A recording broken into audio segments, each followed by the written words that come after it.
Hello, I'm Lizzie Phillips and welcome to the Networking Diaries.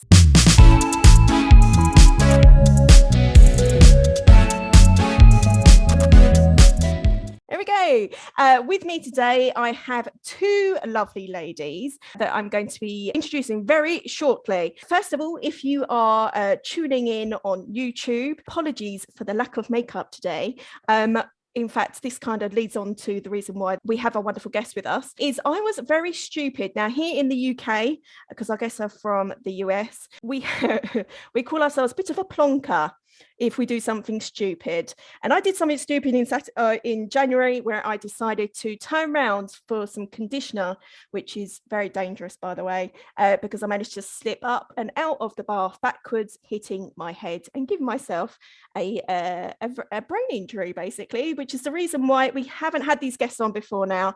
I'm very excited to say, so Ali and Susan, I'd love for you to introduce yourself, but more importantly, introduce your organisation to us. Hi, everyone. Well, thank you for having us, Lizzie. We're so happy to be here. So my name is Gilvar, and I started a women's empowerment organization 14 years ago, actually this month, called Belive Inspire Grow. And what we wanted to help women basically become empowered. And a lot of the ways that you can do that is being an entrepreneur. And so we've been doing that and helping women in hundreds of communities across the US. And now we're global as well. We work with a lot of international women because there's so much that we have in common. And Susan, who is my colleague and has been involved in my organization for years and years, has just become on board as our president of the organization. Susan, would you perhaps like to tell us about your good self and maybe your role as well?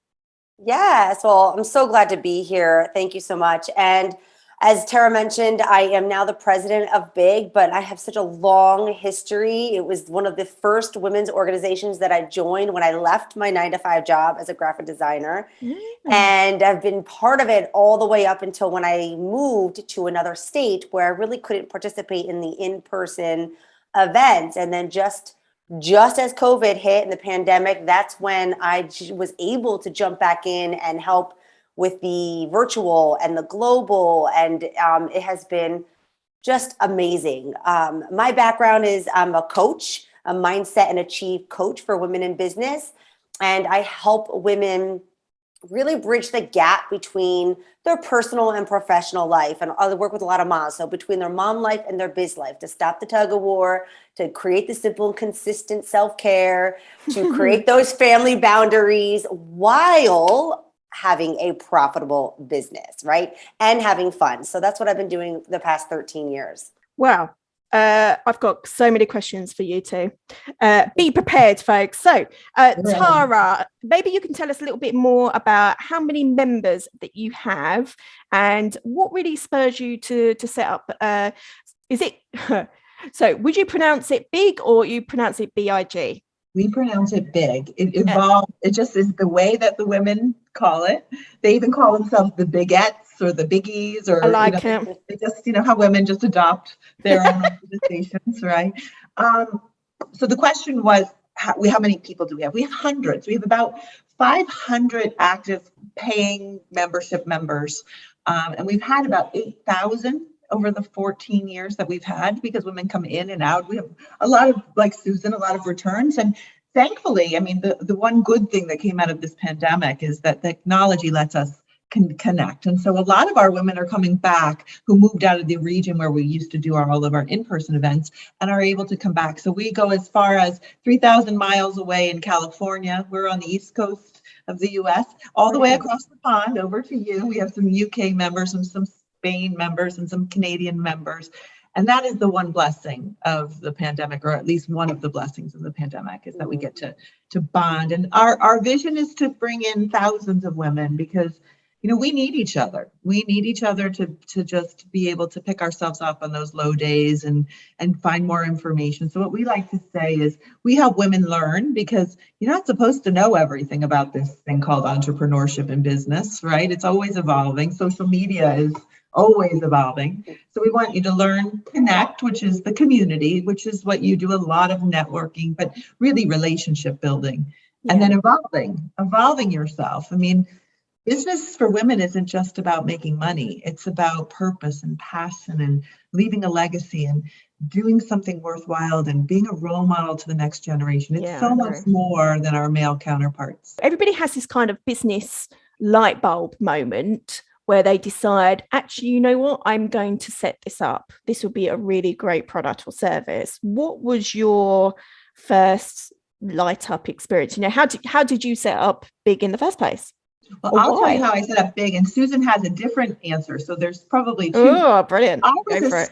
I was in marketing and public relations in my career. Then I had this thing called a baby, which changed the trajectory. And I had two more after that because I didn't learn the first time. No, I have wonderful children, but you don't expect that life is going to get away of your business plans, and it does for women way more than it does for our colleagues, our male colleagues. So I stayed at home and I lost my sense of self. I lost who I was. I was on a career trajectory. I was exciting. I was traveling. I was, doing television shows and things like that and marketing.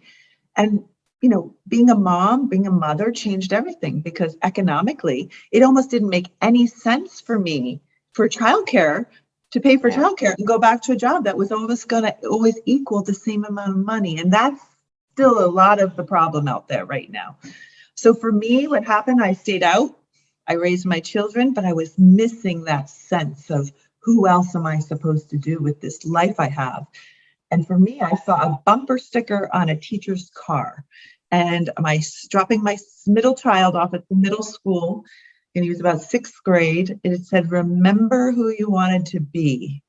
And this lightning bolt was like, you're not her. You're not her. You better start getting in this game and figuring that out. And that was it for me. That's what projected me to send an email and gather women together. And that started it. But Susan has a different story because she stayed in corporate America and she had her entrepreneur light bulb go in a different way. Yeah. So it was right after I had spent 3 months in London living and partying and not a care in the world, building up the debt, eating Subway, drinking, not taking care of myself. And then I had a light bulb moment that I had. At the time. I was single. But I was like, oh, I got to get home. I got responsibilities. I got to pay all this stuff out and pay all of this stuff off. I have to pay my college loan.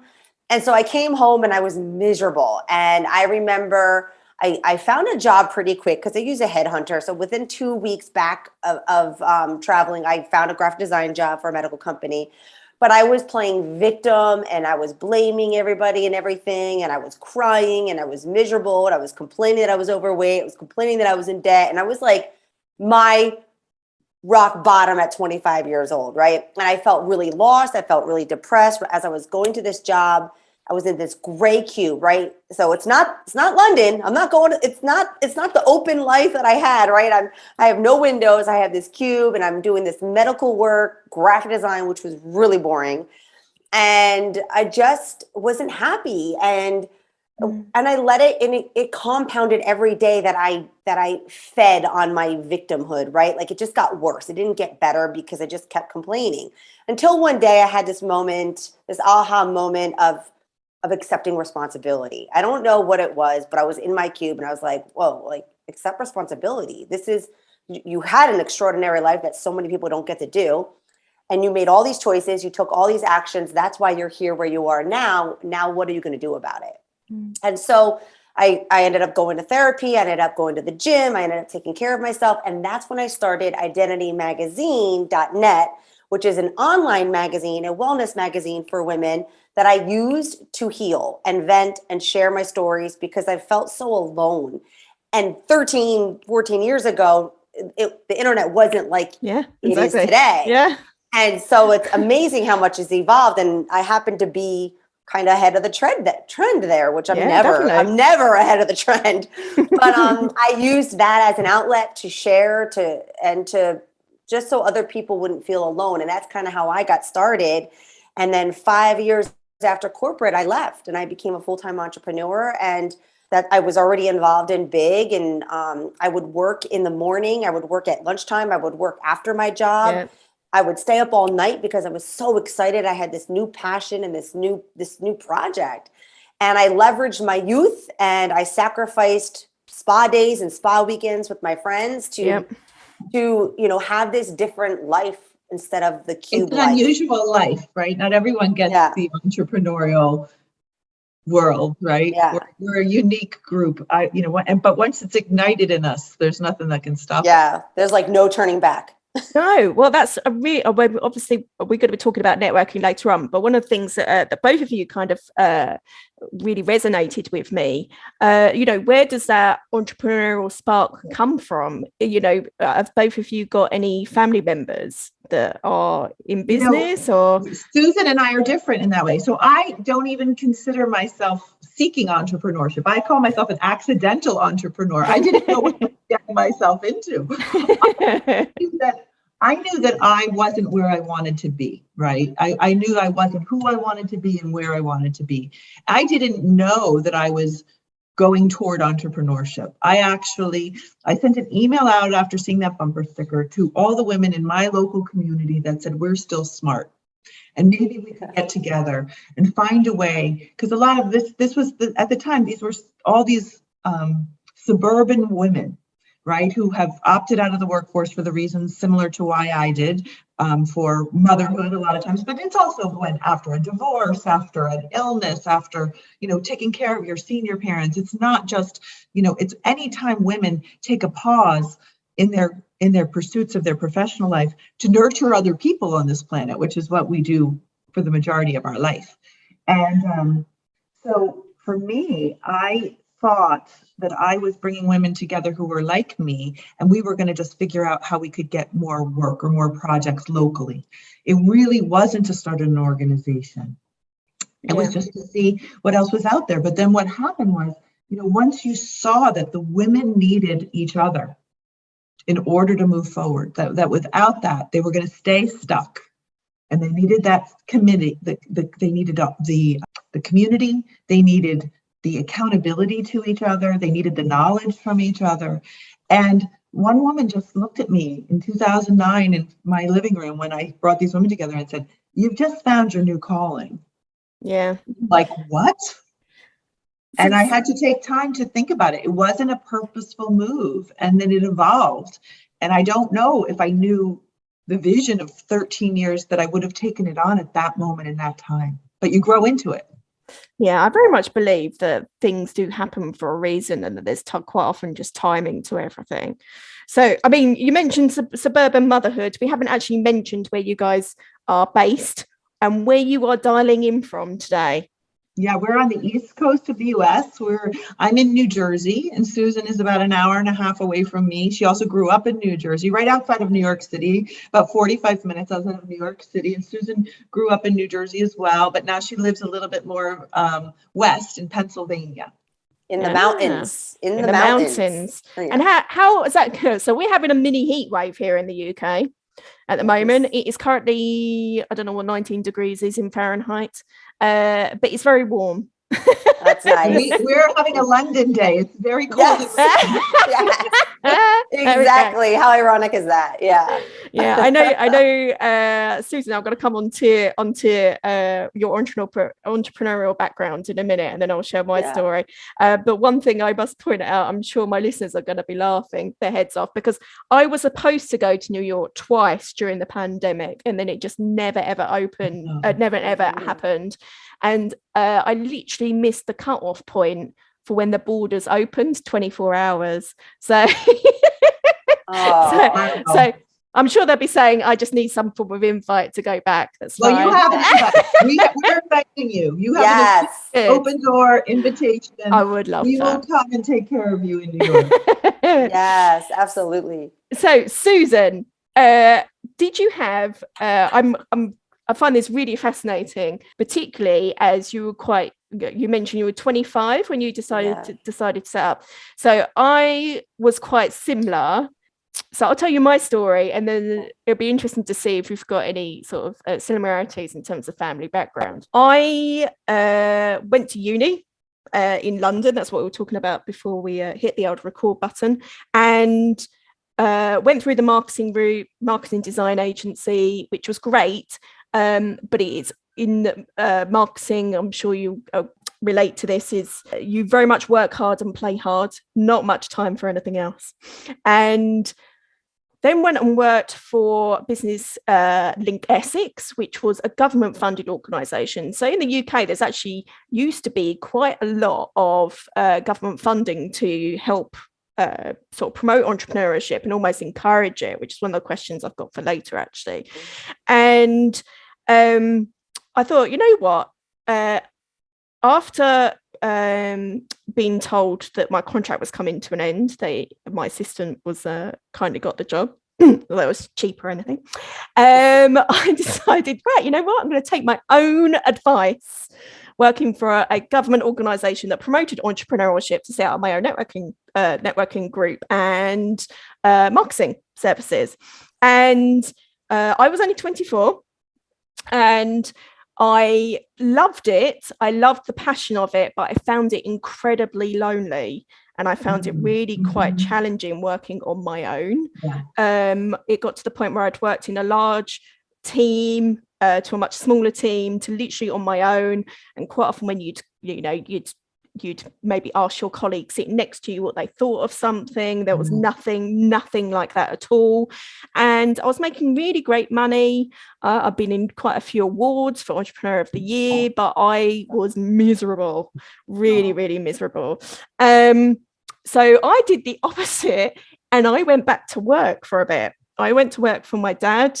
My dad has an engineering business, and we had 3 people, including myself, and we grew to 50 people. Wow. Yeah, and I was only supposed to be there for 3 months, not 3 years, and ended up being there 8 years almost.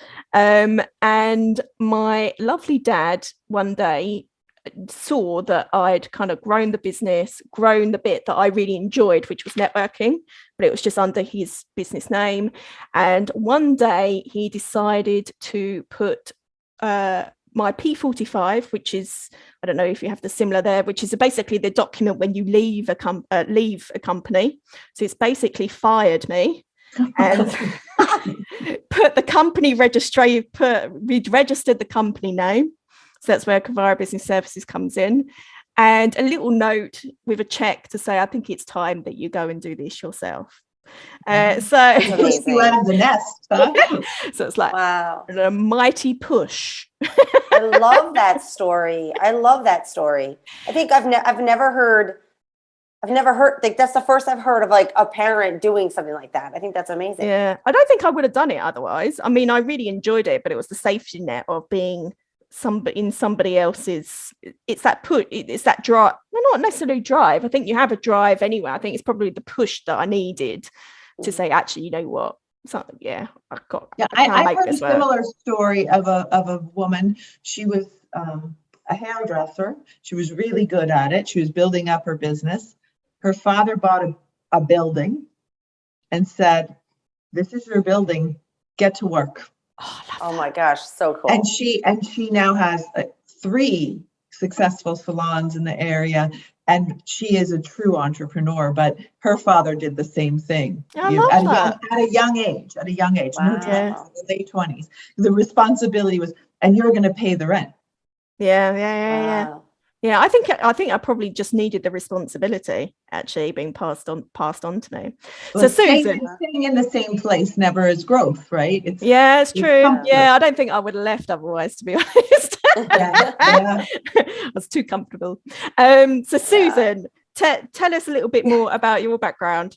Well, mine's a bit different. I mean, so I'm the youngest of 7. My father, 7. Now how many go back? 7. Yeah, but my father was married twice. Right. So he had 4 with his first and 3 with my mom, but we all grew up together. We all lived like on the same property. So I have nieces and nephews that are pretty much like cousins because we're all the same age, right? But growing up, my father he owned some restaurants. And he dabbled in that. And then I remember him working for the factory for Tiffany. So I didn't know he was an entrepreneur then, right? I didn't know until I was older.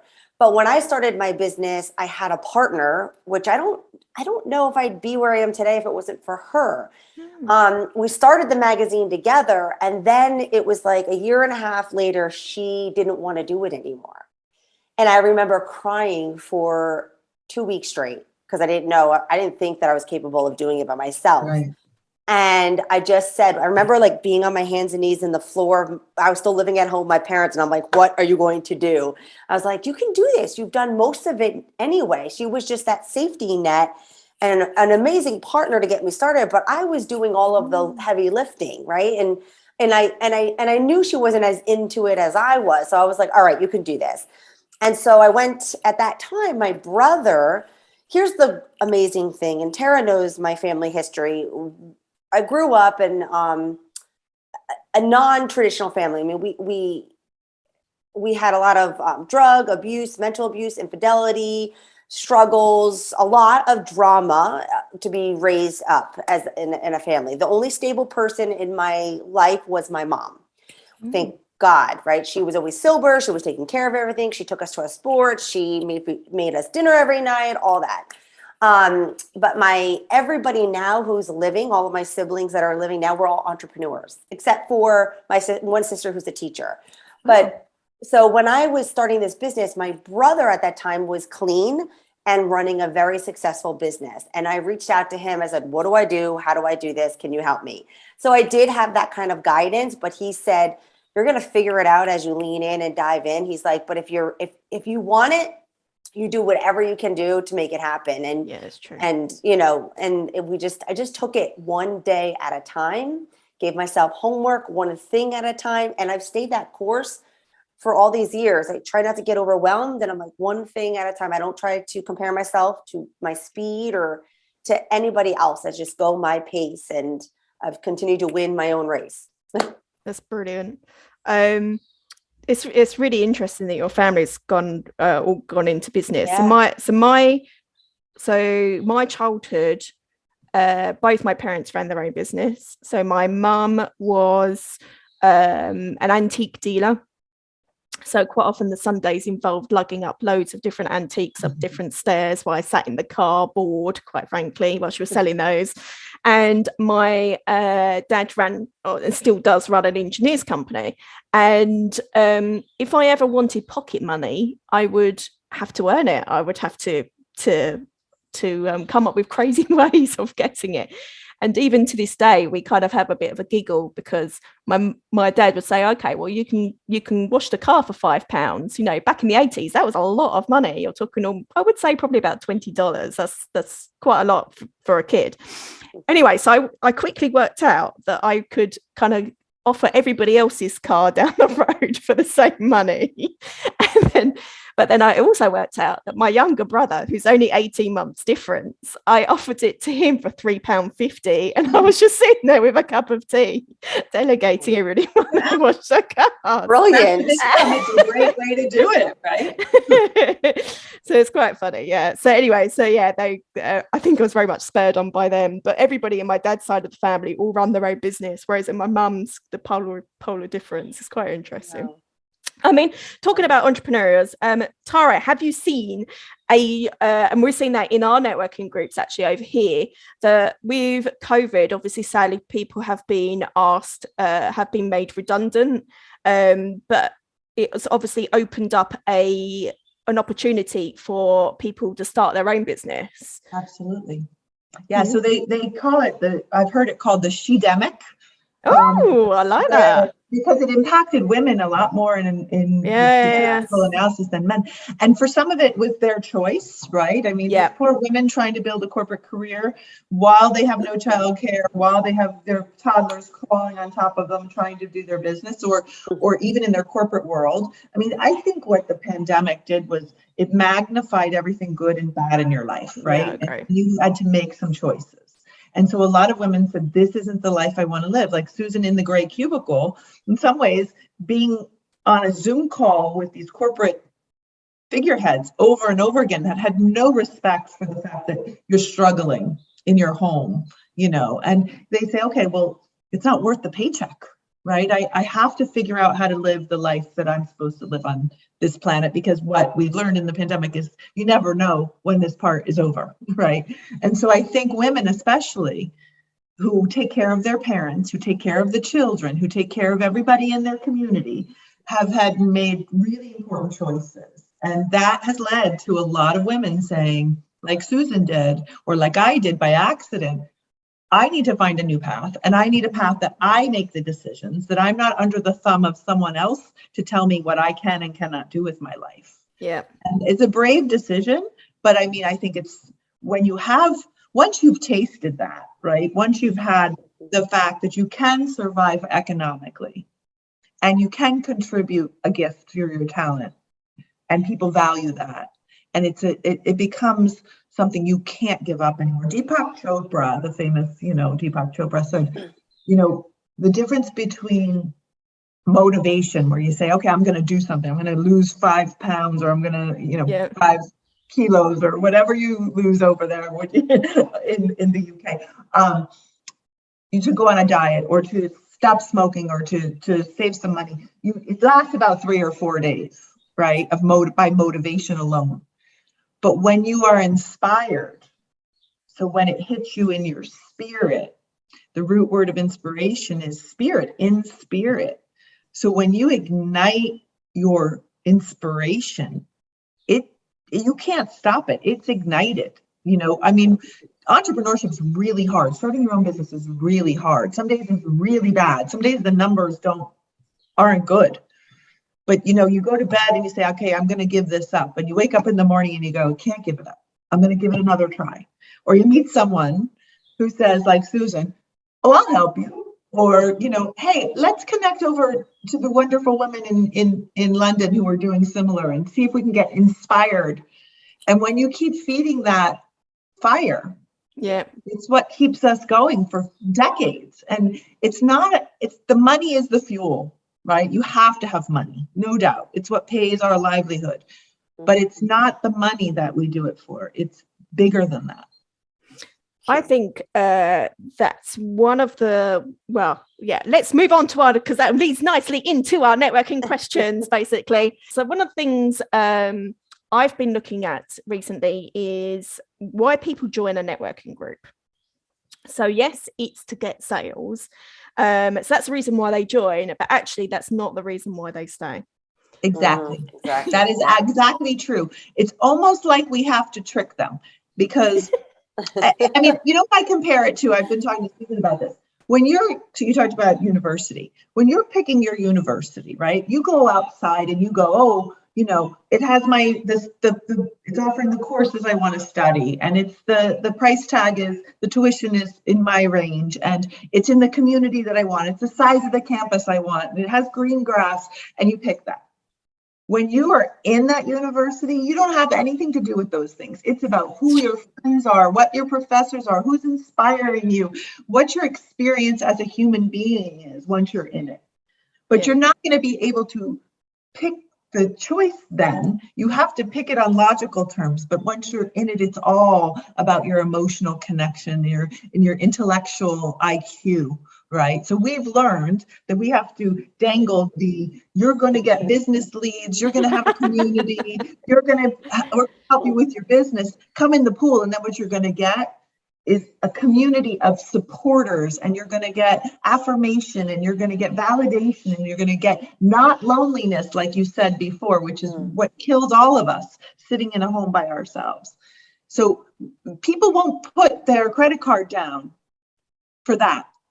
They have to logically say, I have to do this because it'll give me job leads or sales opportunities or whatever. And I wish they didn't think of it that way. I feel like they have to justify it, don't they? But they have to justify. I think we have to educate them. I've talked to people, on the other side, and said, you're not going to understand what you're going to get from this. And they won't pay for that. But if I say, I have 8,000 leads that we're going to send it in our newsletter, they'll go, here's my credit card. One of my biggest bugbears at the moment is people saying, and I had a very large international bank book on, and then say, I didn't realize I had to pay for coming along. Yeah, you do. Yeah, yeah. I need feeding too. But you know, that's a thing that women have to learn to do. And Susan's good with this too, is you have to have boundaries. You can't give away your products or services for free to your friends and think it's going to jumpstart your business. It's not. You have to have boundaries. You have to have a strategy behind discounting and a strategy behind giving away some free things. You can do that, but it has to be strategic, because otherwise what you'll do is you'll be back to square one. You'll look at it and you'll go, I'm not good at this. Why am I doing this? I'm going to go back to a job. Yeah, exactly. Yeah.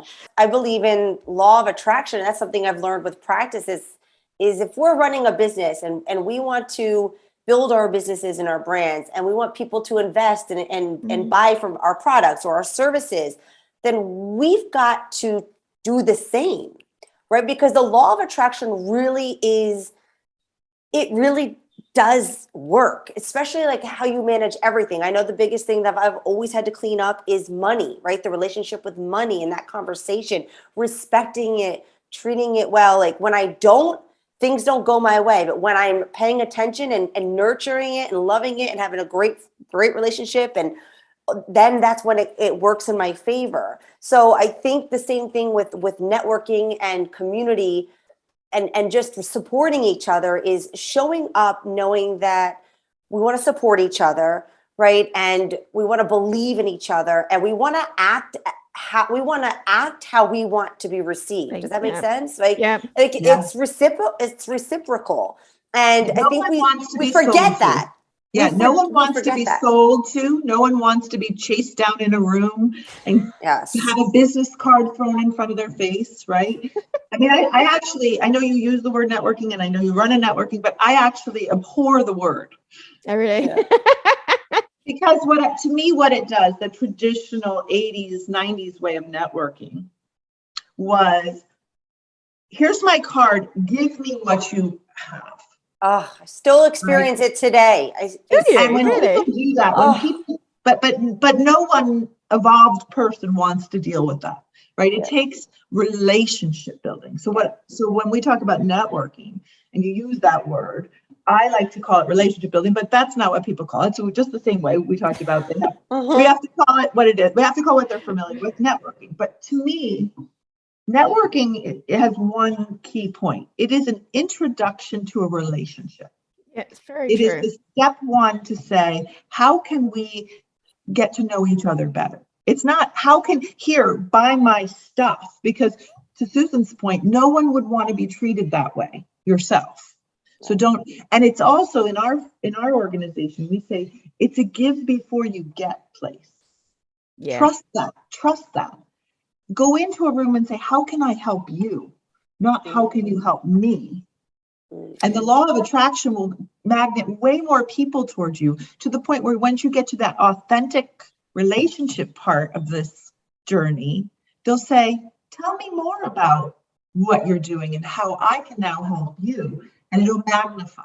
If you're always on the get, you're going to watch people go. Yeah. What they say, when you give value, how much value are you putting out there? That's what you get in return, financially. I think it's so one of my recent blogs was all about that networking is an investment, and like with any form of marketing, you'd make sure that you're getting the most from that investment. You wouldn't. You wouldn't do a Facebook ad and not actually follow up all the people that filled in the form.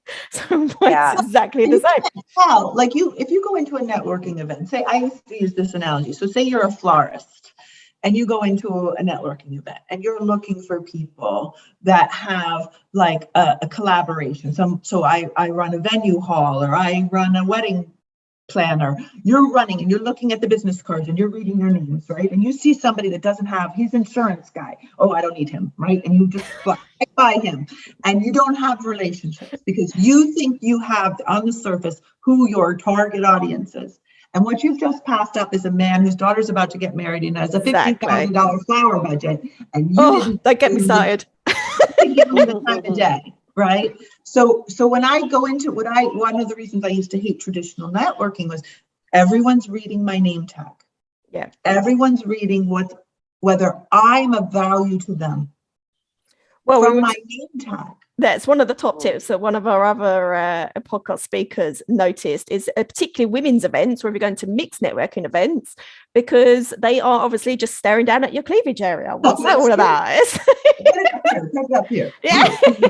So that leads us nicely on to tell us one networking top tip. So Tara, you've mentioned a great one there. Susan, have you got a networking top tip for Yes. listeners? So what I have been doing the last several years, online especially, but now in person, is I go and I listen. I don't even introduce myself unless somebody asks me. I'm the one that's asking the questions. I'm the one being curious. I'm the one listening. I'm the one being invested in them, and if they ask me, then I present it. And it has been game changer. And I love it. And I think that's what changes, because we all go in there and we want to vomit everything that we do. We want to say we do this, and nobody really listens. And when you practice that, the other person on the other side is like, oh, I've been talking this whole time. Let me ask her about her. And it really changes. And especially online, it's really good because we're distracted a little bit. So how can you be the better listener and let them ask you? Because then they're more connected and they're more ready to listen, right?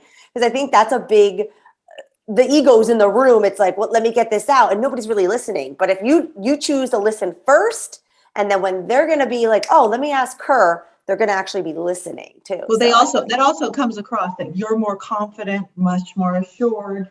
You're not feeling desperate to sell, right? Like you're all right. You're good at waiting. Susan, there's a really good interrogation video with Chris Voss in it, who used to be the FBI interrogator. And he literally just asks the other person questions. You have to watch it. It's brilliant. But he did it at a convention over the weekend. Nobody knew about him at all, but he knew about everybody else. And when they voted who was the best person and why, they said Chris, but they couldn't tell them why. They absolutely, it's really interesting. Because he focused on them. Yeah, exactly. It was really interesting. My networking top tip is one of the things that I experienced at the weekend. In fact, it's on my LinkedIn post today.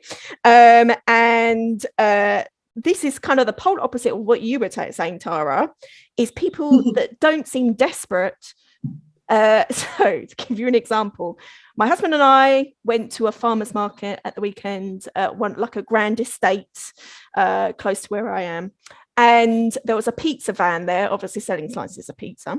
Now I'm on the PTA at my schools. I thought, great, we could get them at the summer fete. One less thing we need to do. Let's go and ask them because they're local to the school. I thought, great, win-win. Anyway, so I went over and said, look, hi, I'm Lizzie. I run the local PTA. Would be really interested in you being at the school summer fete. And they basically shook their heads and waved their order book and said, I'm really sorry. Well, in fact, they didn't even say I'm really sorry. They just said, we're really busy. I'd be surprised if we can fit you in. See, yeah. Oh, yeah, no. No, but I don't think that's what I was saying, because that's trashing an opportunity. Right. That's well, it's like the opposite of desperate, though. It's almost like, I don't need your business. Yeah. And the pendulum swings too far in that way. I mean, I think self-assured confidence is always good, but obnoxious, I don't need you is never good. Well, not need that. I think what was using your example of somebody that might be, that they thought that a florist isn't going to, an insurance person isn't a good connection for them. My husband, we walked away and my husband said, yeah, you might run, not only do you run the PTA, you run 12 networking groups. Well, it's like the Julia Roberts thing. Yeah. Big mistake. So you know what? There's another pizza place that would love the business, and you have a long standing relationship. And that's what the universe was meant to tell you, that this is not the right opportunity for you. Yeah. I think a waffle and ice cream van might be more appropriate. Yeah, I mean, I believe that too. I believe that too. When, Susan and I, when we go out now, we're trying to get partners, right? And corporate partners. And sometimes, we'll go down this path where it's just an endless pursuit of nothing but to come at it and realize that maybe when we think it's this person and it's not, it's because the universe is telling you it's the door next door, right? And we have to listen to where the fate is, because it's not always where you think it's going to be. No, right. It's not. Your organization is based in the States. I know you work closely with Ali from Costa Women, but I'd be interested. One of the questions I ask is how do you think networking differs from country to country? Well, we haven't found much difference. We've been working with Ali and Costa Women for 3.5 years before COVID. I mean, thankfully, that's how we knew Zoom before, we had to learn Zoom. And what we've learned is that, there's small cultural differences. There's small, legal differences, right? You have taxes on certain things we don't have. We have certain limitations on the way we can do things. But at its core, when you think about it, relationships, connections, trying to help other people, sharing gifts and talents, and bridging people together. I haven't found any differences. I mean, individually, of course, but that's a personality thing. But I don't think culturally. Do you find, though, just bringing Susan into the mix? So, Susan, do you not find that Americans are slightly better at asking or have more confidence in asking? So, okay, so in my group, most people come in and say, this is what I offer. These are my services. Almost, do you want them or not? rather than, and they always talk in a third person, but yet it's their own business. Yeah. So I just wondered, like, culturally, if you find any difference at all. So I'm going to share a piece of feedback that I got back from somebody across the pond that mentioned about us. But like Tara said, I've been experiencing the same openness, excitedness, eager to learn, easy to talk to, very fun accents between all of us, right? That's like the most fun part. But what I've heard was that they love how we are very solution oriented. Yeah, I agree with that. And that was interesting to me. I was like, oh, I guess so, because they're like, we have compassion, we have empathy. Sometimes we cry on our meetings, right? But we're like, what are we going to do about it? How can we help you turn that around? How can we support you? Instead of all of us hang out and cry and play victim, it's like we've got the moment of compassion, but we've also got the business side. And that was interesting feedback that I had received. And I think that's really important, because I think we all have problems. We all have struggles. We all have obstacles. We all have doubts, fears, insecurities.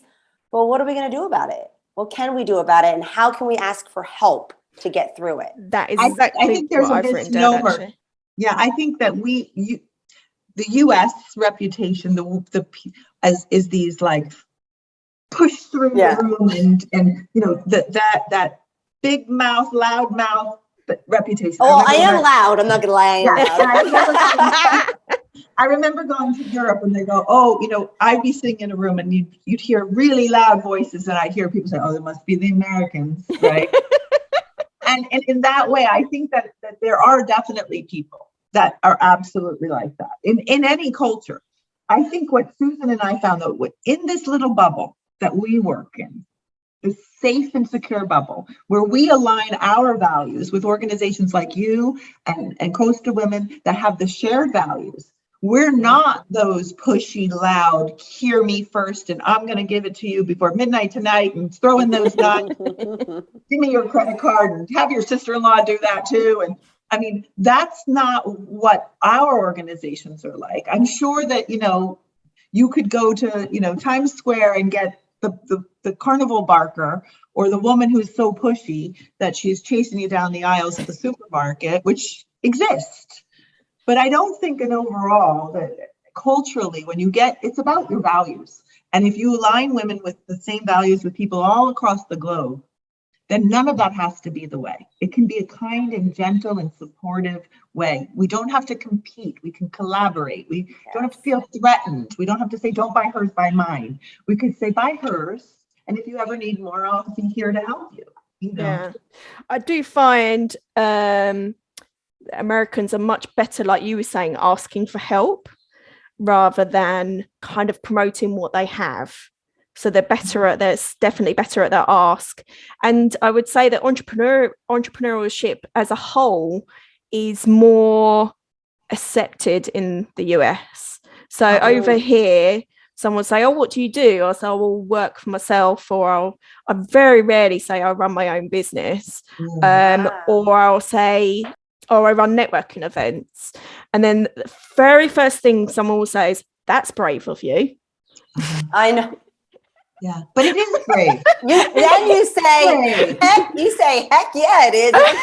I'm kicking butt at it. That's what you say. I mean, at the end of the day, to the point that you said about your other career, right? The safety and security of a paycheck is a comfort. It's a comfort, right? But and as long there as is no safety.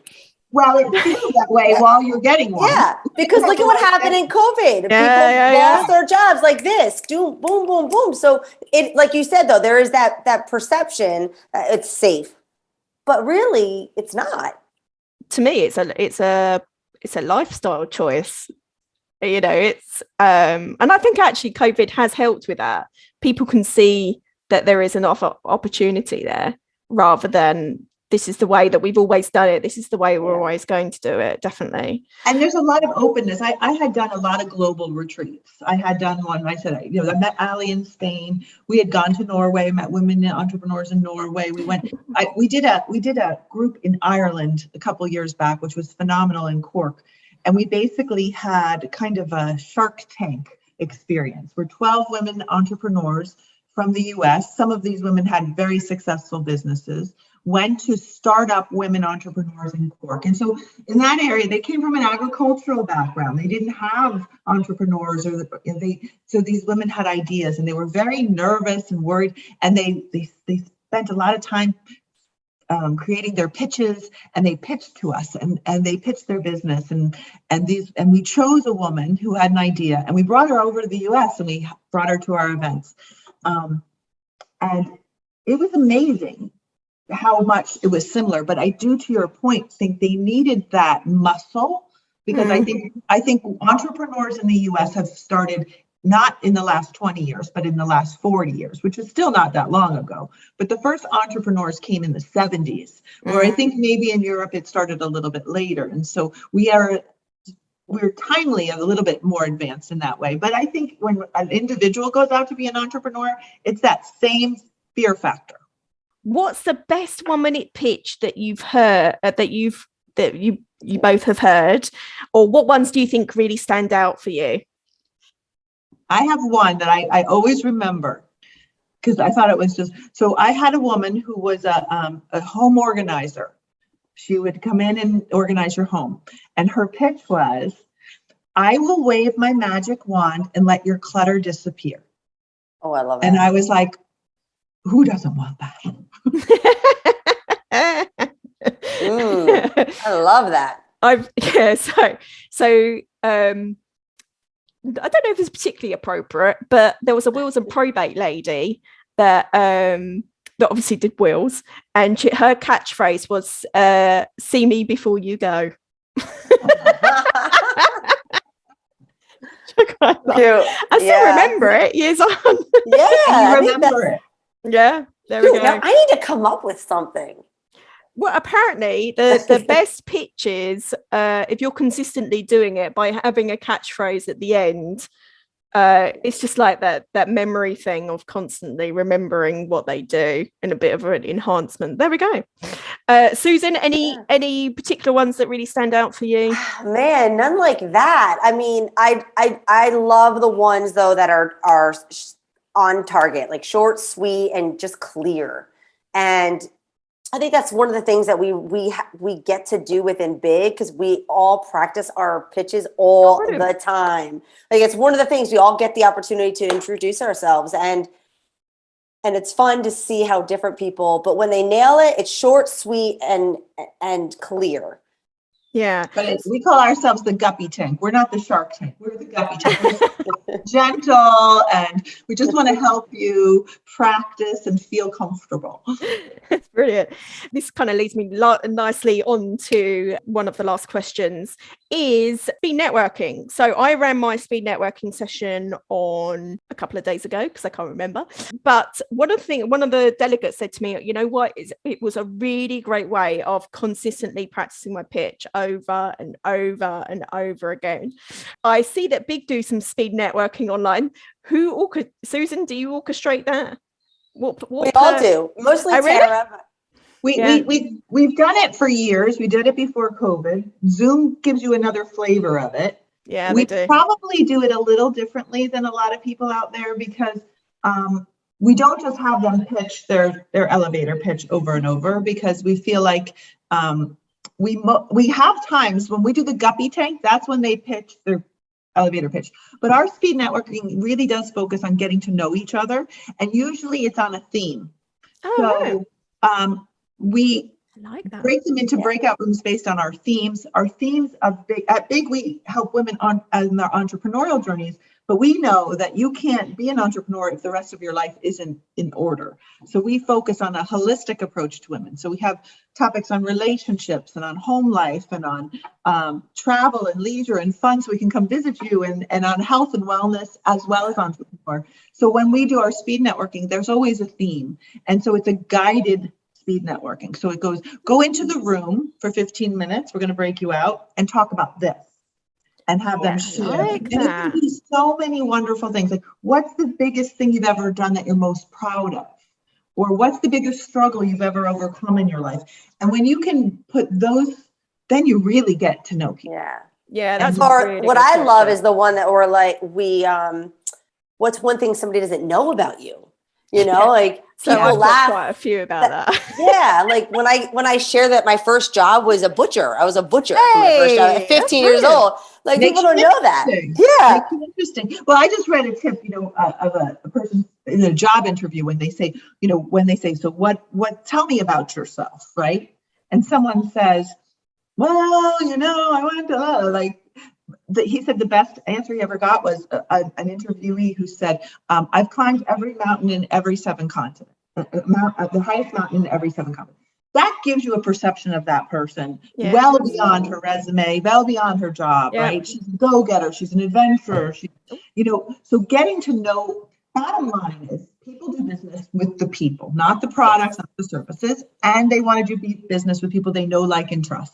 And so the fastest way that you can get to there, where people feel like they could trust you and they like you, we're trying to foster those.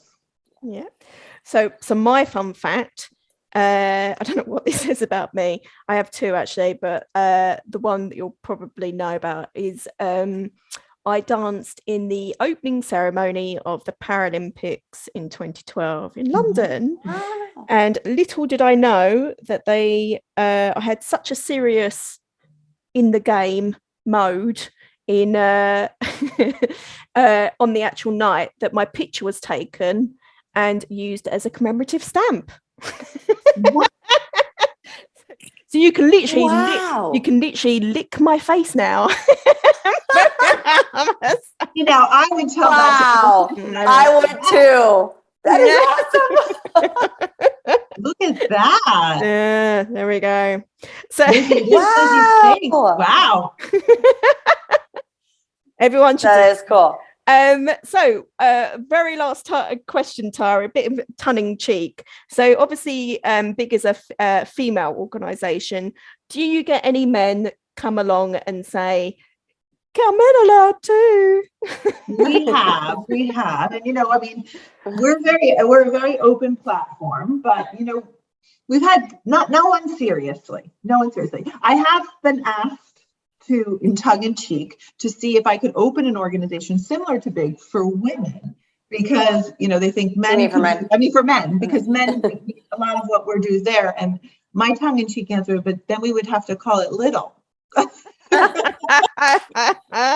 And only because of this reason. I don't want to be sexist in any way, but only because in our organization, we share very deeply and very emotionally and very vulnerably. And I think that's what bonds our membership together in a very deep, I mean, I have women who've been with us for 13 years, 14 years. I don't think men would be good in that environment. I don't think they let themselves be as vulnerable and as giving as they keep in their lane, they keep in their silo for business, and that's where it stays, where we bleed our lives together. Yeah, I actually run a mixed networking group as well as a women in.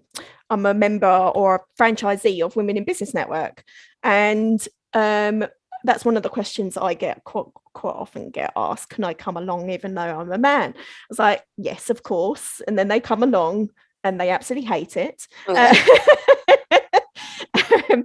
I think I think there's something for everybody, and I think men and women do network differently. It's just got a different vibe to it, really. So women will say something different in a women's only group than they will to a mixed one, and vice versa, actually. Yes. And I mean, I have to, we say that our organization is an and, not an or. We shouldn't be your only place that you're putting your eggs to do your business. You should do, co networking events. You should do BNI. You should do all these other different ways. But we are a place that's a safe haven for women specifically. We have male speakers all the time. Evolved men, we like to say. Marvelous. Well, thank you very much, both of you today. It's been fantastic. Is it lunchtime where you are? You're off to get some lunch? Just about. You're going to dinner, right? We're going to lunch. My 6-year-old son was just about to come back from swimming. There we are. Just after school. There we are. So thank you very much today for thanks, Lizzie. We'll keep in touch and figure out how we can do things together. Love to. There we go. I'm definitely coming on that invite. Yes. I don't know.